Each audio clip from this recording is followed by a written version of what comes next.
Now stay tuned for Gene Shepard here on WOR New York, 710 on your dial.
Madness is already beginning to pop out everywhere. Interesting new kind of summer madness every year. You know, I always look forward to this time of the year because things begin to pop everywhere. You know, madness is rampant. For example, I see by the New York Times here a couple of days ago that Ilse Koch, K-O-C-H, Ilse Koch. You know the one, the famous one, the Dragon of Buchenwald. You ever hear of her?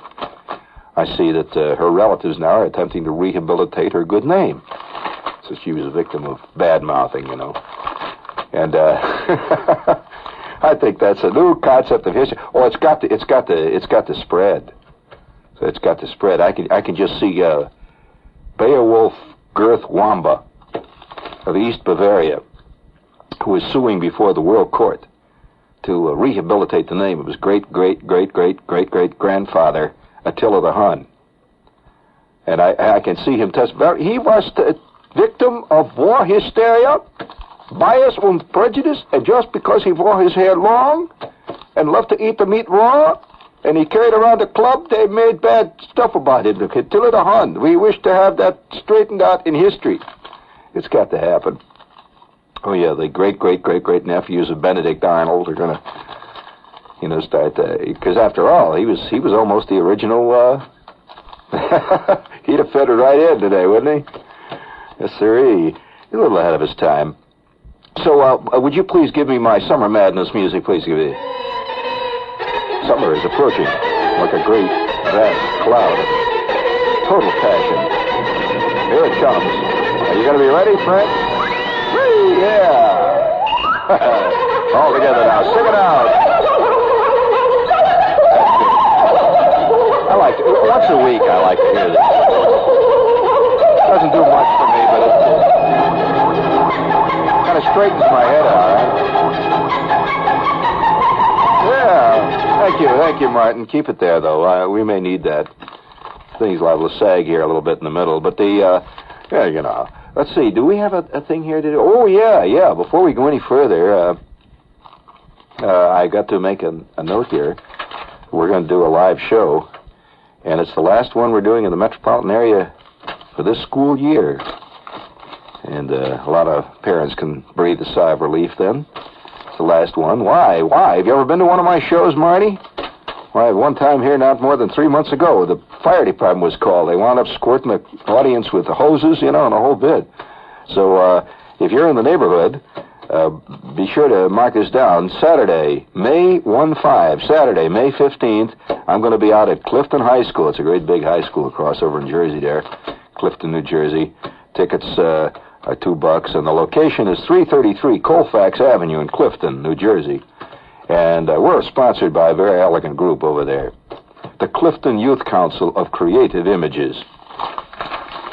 Can you imagine that crowd having its meetings?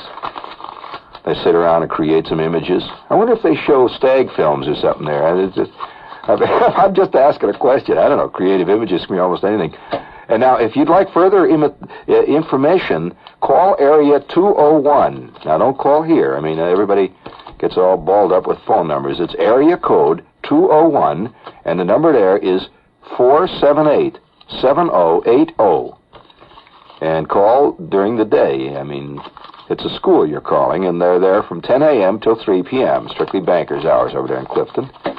So you give them a call. Don't call the station. We will tell you to go belt up, you know. The area is 201-478-7080. And it's my last live appearance. Oh, I'm going to make a few, taped, transcribed appearances here and there. You know, they put a tape recorder up on a stage and play this tape. You know, that's kind of good. Incidentally, speaking of the madness, it's happening. You can see the madness more in any given society through its rituals. You ever thought about that? That there's a whole school of social anthropologists who study rituals because you learn a lot about the society by the kind of rituals they have. You know, what they do in a ritual. And what is a ritual? Well, the 4th of July is a ritual. If you want to look at it that way, it is, you know. Everybody going around throwing cherry bombs into other guys' Fords. That's a ritual. And, celebrating independence and all that stuff. Well, one of the most significant of all rituals is the marriage ritual. This is studied by people, all anthropologists, particularly, not so much it's mostly the social anthropologists who study this, and not the physical anthropologists, but they examine the weather, the way people get married. This is very important. And we have the latest marriage that's just come out. I imagine you've seen it in the paper there. One of my spies sent this to me. It's clipped out of the Columbus, Ohio Dispatch. And it's a wire story from San Francisco. And it has a touching photograph there that looks a little bit like something that you see down here on McDougal Street on any given Saturday night. But it says San Francisco, Raggedy Jane the Clown says she will never forget her wedding to Raggedy Robin the Clown, a 2.5-hour event called a magical wedding circus ballet. Belly dancers, bagpipe bands, female impersonators, that's a nice touch, a trapeze artist, and a fire eater frolicked through Glide Memorial Methodist Church, packed with over 500 costume guests who cheered them on last Saturday in air heavy with sensuous incense. I, Raggedy Robin, pledge my eternal love to you, Raggedy Jane, the groom recited in the 15-minute ritual that included the Lord's Prayer and exchange of rings. I had a wonderful time, said Robin, 23, who planned the event. I always knew my wedding would be something unusual. He planned it himself. He married 19-year-old Jane Melody of Urbana, Illinois. Now, the couple wore clown costumes and makeup. Jane had finished sewing her gown of patchwork lace and ribbon the day before. Robin and Jane are not employed. So they're not really working clowns. They just feel like clowns. Probably in a lot of ways they are. Mrs. Smith said she hadn't seen Robin for 2 years, and when he ran into her the other day, he suggested this caper, and she said, I didn't think he'd go through with it. I'm stunned. And so they got married. Renee, here's little touches adding to it. Renee, a trapeze artist, performed on a velvet swing over the center aisle. George James, a singing dog. Well, he sang I Love You Truly. What else do you think he'd sing at a wedding? George James, a singing dog, followed fire eater John Haddon and a troupe of 15 belly dancers, including a large, tall lady with heavy thighs who danced with a 3-foot snake. A dozen female impersonators shrieked and danced wildly. This is probably the clue to the whole thing. A dozen female impersonators shrieked and danced wildly in a corner, while the Los Troncos Woods Community Marching Band boomed, Yes, we have no bananas. the bride and groom, finally advanced down the confetti and flower-strewn aisle in a procession, including a live llama, a Hindu band, 3 costumed bears, dressed as firemen, and a costumed black gorilla who was wearing a Norman Vincent Peale suit and carrying a white parasol. Well, I'm just telling you what's on the paper. I don't invent the news, friends. Don't get mad at me. The Right Reverend Michael Francis Hitkin, Bishop of the Evangelical Catholic Community of the Love of Christ of San Francisco, and the What's Happening Now Baby Church, and friend of Robin, performed the marriage. Well, that's, I'm just quoting what happened. It was a great, now the question arises, of course, as it almost inevitably will, how, 10 years from now, or maybe 15, they're going to explain that to their kids. And try to explain to them that it just seemed right at the time, No, it's have you ever attended something like that? Well, people always hear about these weddings where some kind of a wild, kooky wedding of that type, and they don't often last long. I mean, this is a fact, because the wedding in this case is really often an end in itself. You wake up the next morning, Robin and Raggedy Jane wake up next morning, and there's a guy knocking on the door asking for rent. Well, then the whole thing becomes, gets so icky, and it ain't camp anymore. But these things don't often last. But I actually attended, in my time, I've attended 3 grotesqueries of this type. Well, they are. It's a certain thing. I have a theory that people who get married in that way are really afraid of marriage. And it makes it into some kind of a big game. It's some kind of a fun thing, and it doesn't seem real. I mean, when people are riding llamas around and the female impersonators are shrieking in the corner there, and it just seems like a big party, And I'm just curious, how many of you have ever known anybody who actually did a thing like that? Well, I did. I was a little kid the first time I actually saw it happen. Yeah, I was a kid too once. We all were, and I was little. And we had in the corner of there was a street, see, and back in those days they had things called vacant lots. Well, they don't have vacant lots. I haven't seen a vacant lot in years. Well, now they call them used car lots. That's something else. No, these were vacant lots. There was nothing on them. Either that or they call them McKinney parking now today. What used to be a vacant lot is is always. So this was a plain ordinary vacant lot, say, and it was down at the end of the street, and there were a lot of rumors about this vacant lot. Among other things, there was a rumor about it that there was an underground fire there. Actually, there was an underground fire. Have you ever seen an underground fire? Well, there are some places in the country, and this vacant lot. Maybe this is why I have a curious sense of terrain that I notice is not shared by most of my Eastern contemporaries. By terrain, I mean the sense of the land, because the land can get up and bite you by the foot in certain places, and it doesn't do it much around here, except once in a while, a street opens up in the Bronx, swallows a guy's Mustang or something like that. But they always just get mad at Lindsay then. They don't blame nature, see, which is really what, that's where it is. But nevertheless, we had this street, and down at the end of the street was a vacant lot. And it was a big vacant lot. I would say probably a block, almost a block square, big. It had a lot of, it was a big. This was not a city block. It was I'd say a good block square, vacant lot, a lot of weeds and old tires and stuff in it, and tin cans. And somewhere along the line, somehow, there was peat moss. And this is in northern Indiana. Now, you don't see much peat moss around here, but peat moss is stuff that exists in places that used to be swampy. And and all the stuff that grew in the swamp, cattails and everything else over the ages and over the eons, form a thick brown layer just under the surface of the sand. Have you ever seen moss, peat?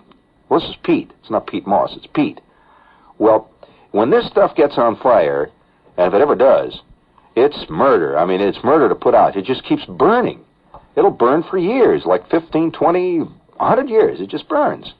It just keeps burning on and on. Now, it doesn't start because somebody went over there and threw a cigarette in it, because it takes a little more than that. Usually how it started was possibly lightning or something like that. Something that really got down deep. And the vacant lot down at the end of the street had a lot of rumors and myths about it, all this mysterious stuff. And because of the smoke, you'd see the smoke rising out of the... Yes, smoke, of course. And it had a peculiar smell. Anybody who smelled the burning smell of peat recognizes this smell instantly, no matter how long it's been since he has smelled it. It's a distinctive smell. It's kind of a sharp, curiously acrid... there's a little sweet quality to it, too. It's an odd... No, it doesn't smell like scotch. No, it does not. It's not... Although, this is what they do smoke scotch with, I understand. But the actual burning peat doesn't have quite that smell, but it's a distinctive smell. And the smoke that peat makes when it burns is a kind of a silvery bluish. It's an odd color, and it just sort of hangs. It doesn't come out in real smoke. In other words, you can't look out there and say, oh, look at the smoke coming out of the ground. It's a haze. An underground fire is a hazy thing. And it spreads out all over, maybe for hundreds of feet around, and there's no way to tell actually where it is. It just sort of hangs as a haze, and for good parts of the year, like say through the winter, you'd forget about this because it didn't do that, or at least you didn't see it for all through the winter months. But then when it got to be about this time of the year, like it's June or May, something like that, you'd see that haze begin to form down there, the vacant lot. And that haze would make everything on the other side of the haze, when you're looking through this haze, everything would have a curious shimmering quality to it. And so you'd see, not so much like heat, but it was a combination of that veil of smoke and the heat and the air striking it and convection currents and all.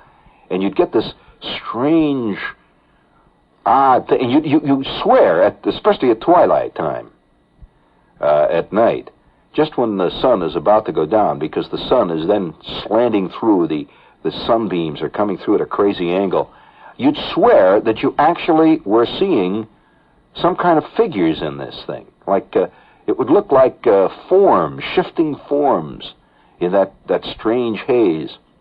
And this has been my theory, and for what it's worth, this has been one of my theories why places like Scotland and Ireland, where they have great peat bogs, all have a mythology based on fairies and gnomes and elves.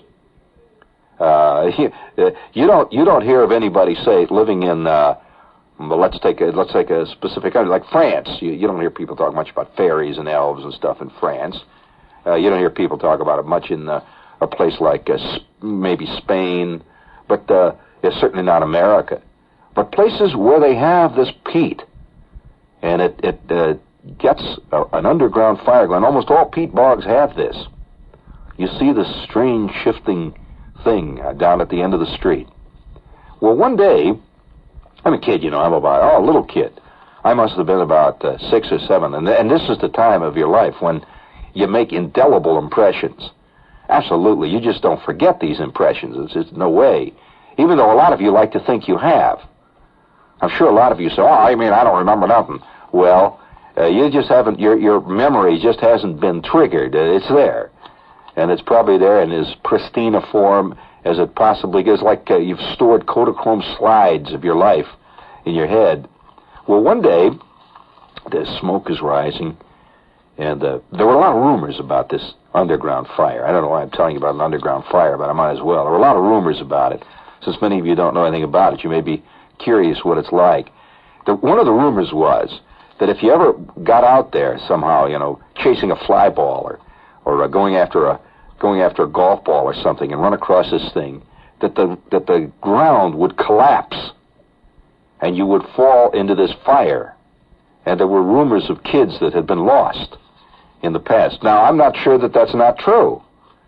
Think about it for a minute, because this is an underground fire, and it's hot. Boy, it's hotter than a blaze. It's really hot. Because when you take a fire and you cover it up with earth, that fire builds up a tremendous heat. And it spread for hundreds and hundreds of feet all around there. And this is one of the reasons why this was a vacant lot, apparently. They didn't know what to do about it.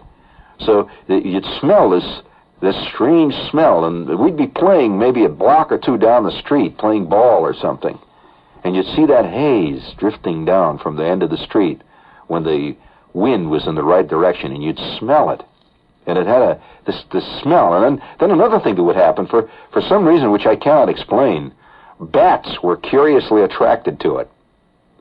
Bats, yes. Have you ever seen bats flying around? Well, for some reason, bats love to fly, or at least they were always doing it. I am not a batophile, so I don't know. Well, there are people who are, the people who collect these. In fact, I one time ran into a guy who had bats as a pet hobby. Yeah, he used to walk around with his bat hanging on his arm, and people would scream and fall and, faint and all that stuff. That's worse than having a snake, hooded cobra is your friend. But nevertheless, these bats would come at twilight. You'd see these bats just flitting, drifting in and out of that smoke. They'd move, you'd hear it, and you'd hear the sound of their wings. Bats have a curious sound like that. You've heard them. Well, whenever we would see these bats, this is also part of the mythology of fairies and gnomes and all that sort of thing, and elves. The bats would start coming out in this time of the year. They'd start moving around out in that gray smoke, and we would catch them. You know how you catch a bat? All right, now you're talking to a guy who has had some experience in bat. No bat. You do not catch a bat in a net. If you think you can catch a bat in a net, man, you're a spectacular net wielder. Because a bat, you know how a bat flies. I imagine most of you know. He's got radar going. He's the first animal, or at least he's one of the animals that uses radar. Among them are porpoises use radar. There's a lot of animals. Yeah, well, that's a sonar is what, but not the no. Bat is closer to radar because the sonar that, yes, he hears it, but it is to our hearing, it is a supersonic note. It's a very high frequency note, and you cannot hear the bat. And do you know that one of the famous scientists years and years ago that was making experiments trying to figure out how a bat was able to fly? There was a rumor out that bats had unbelievable eyesight, and they couldn't figure out how they did it. And you know how they discovered it? They put a series of bats in a sealed room, and they blindfolded them. They actually put something over their eyes so they could not conceivably see. So how do you blindfold a bat? Well, that's why he was a scientist, and that's why you're a klutz. So nevertheless, the bat would fly around, and he still could fly great. I mean, he would miss all the obstacles they put. He'd fly at a hat tree or something, and he'd go around, and he's blindfolded. They couldn't figure out what was going on. So then they took the same bats then, and they put they put little things over their ears so they couldn't hear. And then they were done. I mean, the bats would fly into the wall. Even when they could see, they'd fly into the wall, they'd fall down, and they had a terrible time. So they assumed then that it had something to do with his ears. But the idea was that possibly what he did, the bat, he would hear reflections off of the wall from his wings. This is what they thought. And so this continued for a long time. People believed this. In other words, he was picking up the sound of his own wing flapping being reflected back from objects. Well, then one day they said, hey, wait a minute, maybe we're wrong here. So they took this, another group of bats, and they put a little thing around his mouth so he couldn't squeak. So in other words, no sound. And by the way, they had heard no sound at all prior to this point. So, of course, again, instantly the bat is in trouble. And he's, even though his ears are out there working, he's hitting up against the walls and stuff. So they eventually realized that it had something to do with a sound he was making. And then they devised instruments, this came later, where they could pick this stuff up on a very special type of recording and run it through oscilloscopes, and they could see the pattern of the wave. And he was actually sending tiny, tiny supersonic radar beeps, little radar bleeps, beep, beep, beep, beep. He's sending these things out at a special and specific frequency, so that when the frequency changes of the reflection coming back, it was a very solid frequency. And to this day, they do not know, by the way, whether the bats are crystal controlled or not. They're trying to figure out how it is that they have this great frequency control, see? But the bat would hear this thing. He'd hear this thing. Now, I don't know how I got on all this tonight. Is this interesting to you, Jerry? This is WOR, New York. But we used to go out, see, and we'd throw, the way you catch a bat, at least the way we caught a bat. See, a bat is a flight feeder. In other words, generally, unless he's trapped, I mean, if he's in a cage, then it's something else. But a bat will feed generally while in flight. He does not feed hanging on a branch or suspended upside down in the eaves or something like that. He's a flight feeder, which means that as he's flying, he's eating.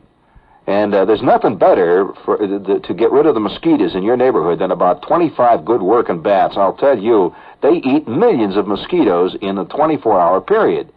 And I mean, seriously, millions. They just will decimate the mosquitoes. So the bat, though, will fly around. He flies at that fluttering he's doing all the time, flying, moving around like that. He's sending out these little beeps all the time, boop, boop, boop, boop, boop, boop. And this is how he hears when he gets a radar signal from a June bug. You know, it's like night fighters, actually. He gets a radar blip from a night fighter. You know, night fighters, you've heard about night fighters, airplanes that go up and shoot down other airplanes at night. Well, they work almost the way bats do. That a night fighter gets up there, he can't see the other airplane. But he sends out this radar signal which draws him directly to it, and he may never even see the plane. And then at a certain point, he releases his rockets, which are drawn to the airplane by heat that the aircraft produces, the other airplane. Yeah, that's heat proximity, just zap. Well, of course, once in a while, it misses, and then what happens is the rocket comes back and it often zaps the plane that did the shooting, which is, you know, kind of bad news. But they work pretty much the way a bat does. So a bat will be flying around, and he'll be sending out his little messages, you know, beep, beep, beep, beep, and suddenly he gets a blip back from a June bug that's flapping along, and forget it, that June bug is done, you know, whap, he just hits him on the fly, and he's just gone. And the bat just will fly like that all over the place, absorbing various little bugs and stuff. Yeah, he just draws them in. Yeah, he just pulls them in. Well, so therein lies the weakness of the bat, right? See, he doesn't really see the bugs. He just hears this changing note, and he knows there's a bug there. So that means you can get him. So how we did it, you take your ball cap, a baseball cap. You ready for this? Take your baseball cap, and you put a rock in it. So, you know, give it a little weight. And so when you see about 4 or 5 bats flying around, they'd fly past you. They'd fly up and up. Well, you take your cap, and you see this crowd of bats flying around above you, and you just throw your cap as high as you can throw it. Up it goes, right through the crowd of bats. Well, the bat, he gets a blip instantly. See, he hears his blip, and he will fly right into your cap. He'll just go zap. Well, of course, the cap is falling. By that time, the cap comes falling down, and he's caught in the cap. He just flies right in, and blop, you got him, see? That's right. If you don't think it works, friend, you just try it. And we used to catch maybe on a night like, you know, a good warm spring night, we catch maybe 15 or 20 bats. What do we do with them? Well, we generally put them in jars. What do kids do with things they catch? They put them in jars, and of course, what happens is your mother flips when you bring home a bat in a fruit jar. Yeah, they're bad-looking things. Although since we caught them, they look good to us. So you'd catch a bat, and we bring them. Listen, that's not unusual. I knew a guy. I'll tell you, I knew a guy. Now this sounds like some kind of a cockamamie story I'm about to tell you, but I'm telling you the truth. There was a guy who lived in our neighborhood who had a fish tank in the backyard. It was actually just like a little concrete pond he made back there, you know, little flagstones around it. Then he had a couple of plastic lily pads and stuff in it. Yeah, well, this thing was about maybe 2.5 feet deep, roughly. And I'd say it was about, possibly 10 feet around. And it was like a rock garden. They had a lot of rock gardens. Rock gardens were very big there, and they had a lot of rocks.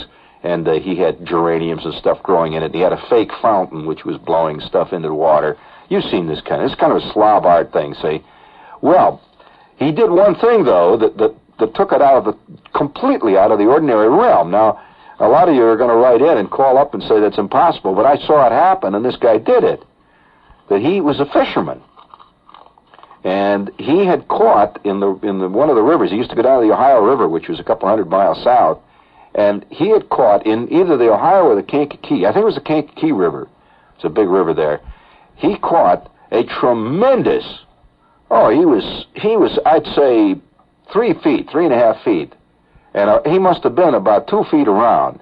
A tremendous. He was in the vicinity of 55 to 60 pounds. A tremendous catfish. You ever seen those big cats? A really big cat. Well, he took this catfish and he caught it, and he caught it in the river.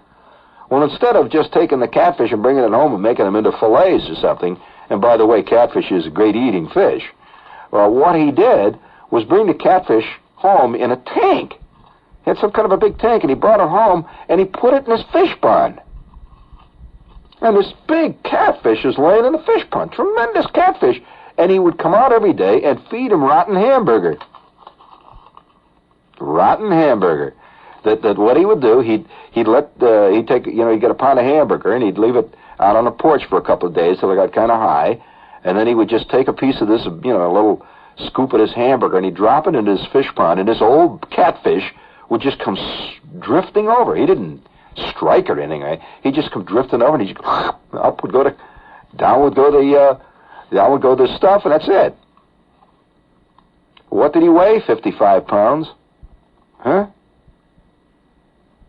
I don't know what you're saying here. It was, I can't tell. Looks like you're saying what was his weight or something. But he would. Why did he do it? Well, I don't know why he did it. He just did it. Why do guys climb Mount Everest? We're getting the question here. And so we had this tremendous thing. Why rotten? Oh, well, that's simple, because generally fish, especially bottom feeders, scavengers, generally live off things which have been thrown into the water. In other words, they're generally used to eating things which are rotten. And also, it's not rotten. I shouldn't have said that. It's high. It's gamey. Yes, that's the word I mean. Which means, of course, it has an aroma to a fish. Remember this: people tend to think of animals as like us. They tend to think that if a dog, you see this in dog food ads all the time, trying to pretend that dogs like bouillabaisse, yes, they're just like people food. Well, that's the last kind of food that an average dog really wants to eat. He's not interested in eating vichyssoise. He's not interested in knocking down little filet of sole amandine. And a dog, given his druthers, would always eat meat that is a little gamey. They really like this. This they enjoy vastly. And a lot of people who have nice little elegant dogs are continually dismayed when they take this elegant little dog out, see, and the dog only eats fine French cuisine, which is imported from Rumpelmeyer's for little Fifi. They constantly get disturbed when all of a sudden, when Fifi's out walking, Fifi gets off the leash and runs into the privet hedge and starts rolling around on dead fish. Have you ever seen them do that? Well, this is their thing, They're dogs. Well, I'm not going to sit here and argue the aesthetics of why catfish eat rotten meat. They do. Suffice it to say they do. And they like it. And I'm not, that's their thing. I'm not going to put them down. So this catfish was out there all year. I mean, he wasn't just there for a couple of days. This catfish, we'd go and look at the catfish. We'd go over there and look at Mr. Sanford's catfish. And his catfish would come. He got to the point where he was really domestic. And you'd walk to because he always figured if somebody stood by the edge of the pool, they were going to pop with some more of the rotten stuff, see? So we'd walk up to the edge of the pool, and he'd just sort of swim right over to us.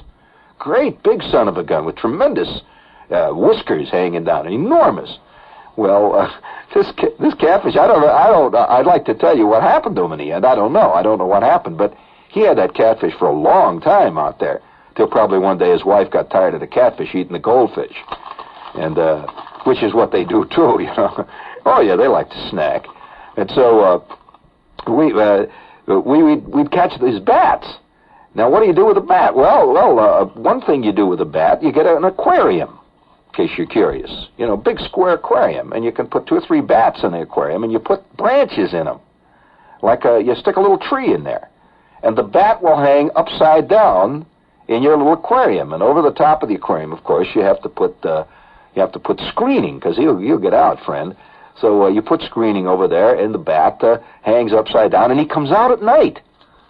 All day long, he'll hang upside down in this little aquarium. And then at night, of course, then he starts to prowl. He's in business then. And he flies around in this thing. And he flies round and round in his little aquarium. So how you feed him, we used to feed him.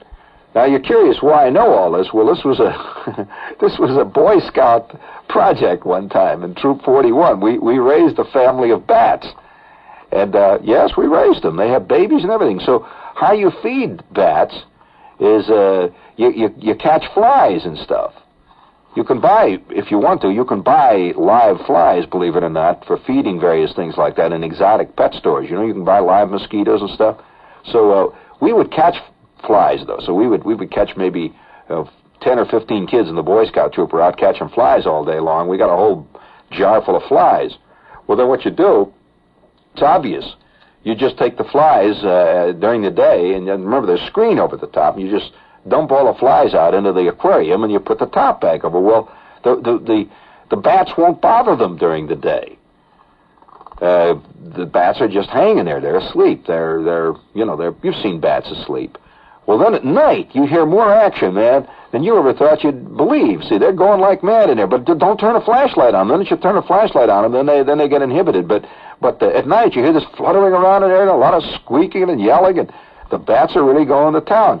Well, the next morning, there they are. They're all hanging from their little branches, completely asleep, and there isn't a single fly. Every last fly is gone. And that's how you raise bats. Well, so you see the scene. I mean, this vacant lot that we had. Do you have any of that scary music, Jerry? I think it's on tape there. I think we better use this, because you can see the ramifications. I've always felt that every kid should grow up living next to a swamp. I think it would be a great educational boon to most kids. I mean, a real swamp, or a huge vacant lot with a underground peat fire in it, where the bats come flying out of the darkness on a quiet summer evening, and you see shifting figures. I think this would teach a kid more about life than anything he could conceive of doing. As a matter of fact, I suspect one day FAO Schwartz is going to have a portable swamp for elegant rich kids, so they can experience a little true-to-life in Darien. Daddy buys them a nice antiseptic swamp, has a few mud hens in it, some toads and some newts. You ever gone out hunting for newts? You don't know what a newt is? Oh, for crying out loud. Why, one of the funniest stories that Robert Benchley ever wrote was called The Love Life of the Newt. Newt. Oh, no. You're talking about that's an old shortstop. No, his name was Luke, not Newt Appling. Luke. That was another guy. But we used to raise newts and all that stuff. And so that slow drifting haze down here at the end of the street, once in a while you'd look at it in the right line.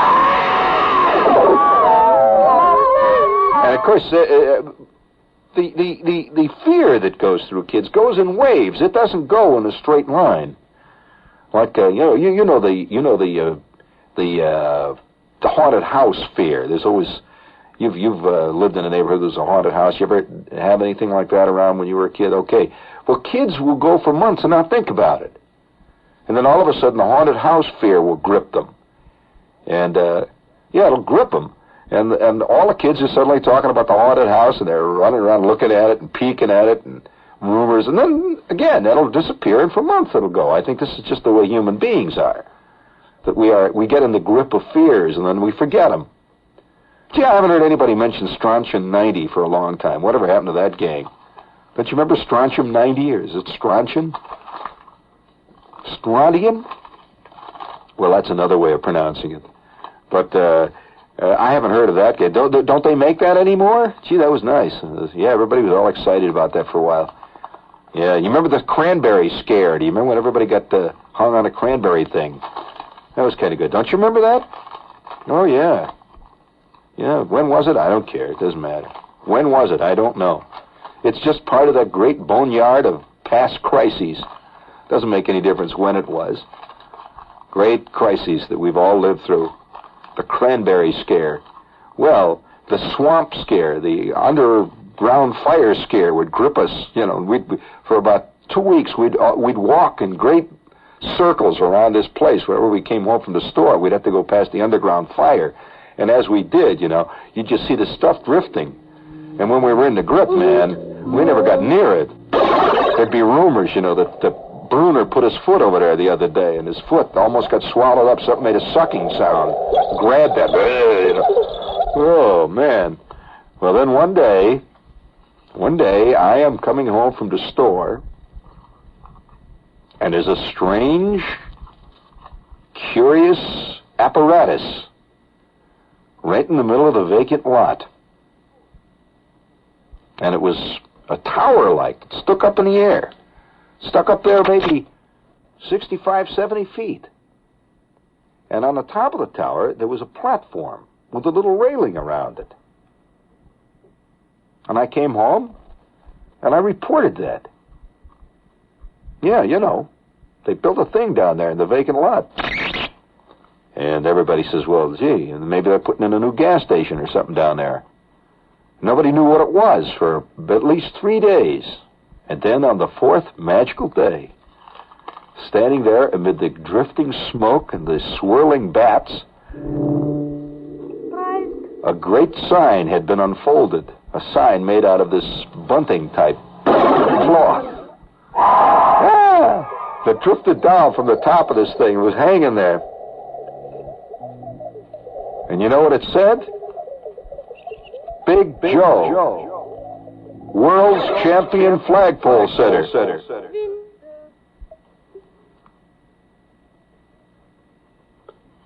Well, now, when you have a flagpole setter working in your neighborhood, friends, you begin to have a sense of the ridiculous and the sublime. And on that Saturday, about 5 million people assembled in the edge of the lot there, all along the road, with cars and police. And Big Joe began his run at the world flagpole sitting record. Everybody cheered. Yeah, they had bands out there. There was a radio station there. They had guys with microphones up there talking to him. And there he sat up there. And I remember he had these red coveralls, these spectacular red coveralls, so you could see him up there, see? I mean, after all, you know, he's in showbiz. So he had this red coverall, and he was wearing some kind of a blue baseball hat with white stars on it. I remember that very vividly. And Big Joe sat up at the top of this thing, and he gave interviews. And he was maintaining that he was going to break the world's flagpole sitting record. Now, I don't know what the world's record is, but I'll tell you, it's a hell of a long time. Because the rain came down that night, and Big Joe sat up there, so as I know. And the kids were all excited. You run down and you see the smoke raising up from behind him there where the underground fire was burning. And Joe was sitting up there quietly. And he had a radio. You could hear his radio playing. Quiet nights. Yeah, I had a radio up there. You hear the music playing up there. Big Joe's going at the record. Well, for about the first month or so, everybody would go there. It was a big deal. And they were charging. They'd walk around, his partner, or whatever he was, would walk around in the crowd and take contributions in the hat to keep Big Joe up there. After all, he's upholding the honor of Indiana. He represents Indiana in the flagpole sitting world. And people throw quarters and dimes in there, and Big Joe said, well, then they gradually began to not show up. And I remember one day playing baseball out in the street there with me and Bruner and Schwartz and Flick. And down at the end of the street is the flagpole, and Big Joe is sitting up there, and there ain't nobody around. And we had gotten so used to the flagpole sitter down there that nobody paid any attention anymore. Well, this is bad for a professional flagpole sitter. And it was at that moment that an announcement was made that brought back, rekindled fantastic interest in Big Joe. Are you curious what it was? Well, it was announced in the paper, a full-page ad, that Big Joe, the flagpole sitter, was going to perpetrate the first flagpole-sitting wedding in history. You didn't think I'd get back to that, did you? Well, it's true. And everybody was invited, and they were going to have cake. It says free cake, free favors to everybody. Kids welcome, everybody. Band, music. And it was going to be performed by the Reverend C.L.G. Snodgrass from the Fourth Baptist Church. C.L.G. Snodgrass. Yes, the Fourth Baptist Church. And on the Saturday, he got married on a Saturday. And, there must have been 10,000 people out there. And it made all the newsreels. You know, it was so exciting to go to the movies after that. And you know how you remember when they used to have the newsreels that would come on? Da, da, da, da, da, da, da, da, da. The newsreel music would come on. Dum, dum, dum, dum, dum, dum, dum. And on would come this voice. And raging floodwaters raged over the Ohio River, leaving thousands homeless. The Red Cross declared an immediate emergency. And you'd see the waters flowing. Well, that's what they used to do in the newsreel. You remember newsreels, Marty. And then oh, sure, everybody does. And at the end of practically every newsreel for 1 month, it says, and now on the lighter side, and the music would come, it says, in Hammond, Indiana, a rather unique wedding took place. And it'd be a lot of shots of Joe standing up there wearing his red coveralls with his blue baseball hat, wearing the stars all over, and he's waving at the camera, see? And you saw the Reverend C.L.G. Snodgrass from the Fourth Baptist Church. Man, it was the biggest thing that ever happened to the Fourth Baptist Church. He got in the movies. That's, he's in the same pictures with Fred Astaire and all that. So he's up there on the platform, and his bride was spectacularly garbed. Yes, that's the only way you could describe her. She was garbed. There are certain people that are clothed, but she was garbed. She had a gold wedding gown. And, boy, I'll tell you, people were flipping. She had a gold wedding gown, and she had a bouquet made out of flowers. And this has remained with me forever because I'd never seen anything like this. She had a bouquet of flowers they were real flowers that were sprayed with gilt paint. Now, isn't that a fine touch? And she had a big gold crown, and Joe in his red coveralls up there, and she must have been 6'7". She was a tremendous, tall, skinny girl. And the two of them got married in front of everybody, and there was a portable organ they brought out.